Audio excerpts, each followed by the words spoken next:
안녕하세요. 뉴브의원 김연아 원장입니다. 오늘은 선진의료기기 박람회에 나와 있는데요.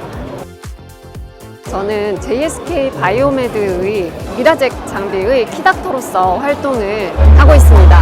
그래서 요즘에 미용의학 트렌드에 대한 변화가 굉장히 빠른 편인데요.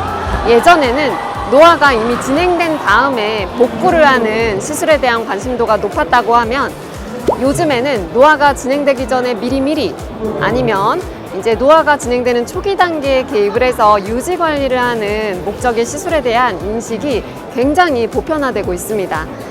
그런 유형의 장비나 시술 중에 이제 화제의 중심이 되고 있는 것은 바로 스킨 부스터인데요. 스킨 부스터는 사실 종류가 굉장히 다양해요. 리쥬란과 같은 PN 성분도 있을 수 있고, 콜라겐 생성 촉진을 하는 이제 주베룩, PDLLA와 같은 성분도 있을 수 있고, 아니면 레디어스와 같은 칼슘 하이드록시 아파타이트 성분들도 요즘에 굉장히 인기가 좋은데요. 그 중에서 이제 주베룩과 같은 콜라겐 생성 촉진제를 시술하는 방법이 굉장히 여러 가지가 있어요. 손으로 주사를 할 수 있는 방법도 있고, 캐뉼라를 이용해서 이제 피하 조직에 주입을 하는 방식들도 있을 수 있는데요.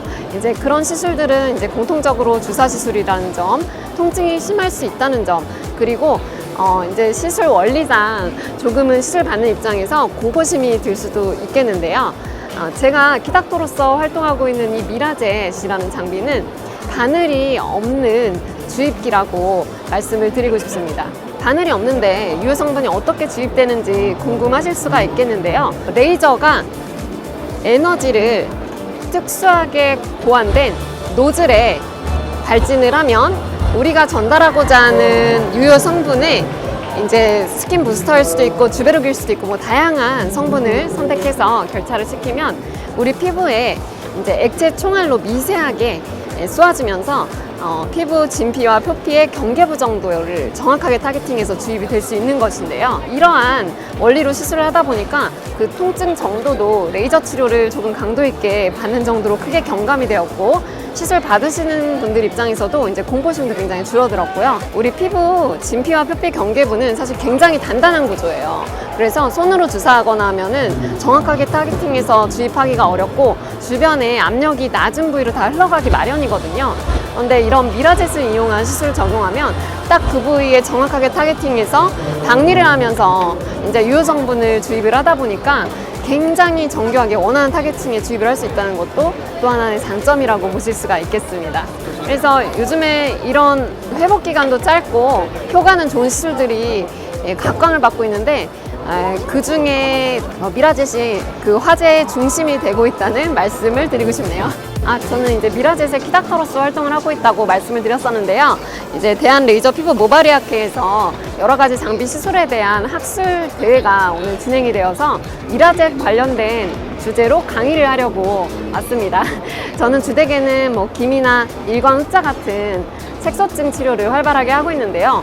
사실은 그러한 색소증은 노화로 인해서 유발되는 색소증이라는 공통점이 있습니다.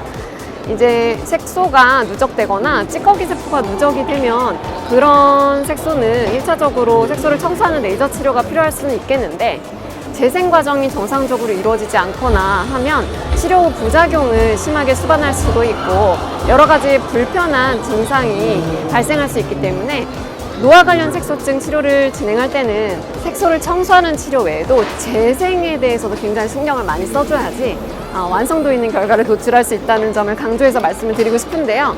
이제 미라젯이 바로 그런 재생을 색소 치료 과정에서 도울 수 있도록 하는 굉장히 강력한 도구로서 사용이 되고 있습니다. 오늘은 주되게는 미라젯을 이용해서 노화 관련 색소증을 치료한 우수 치료 사례에 대해서 여러 원장님들에게 치료 노하우와 함께 공유를 드릴 예정입니다.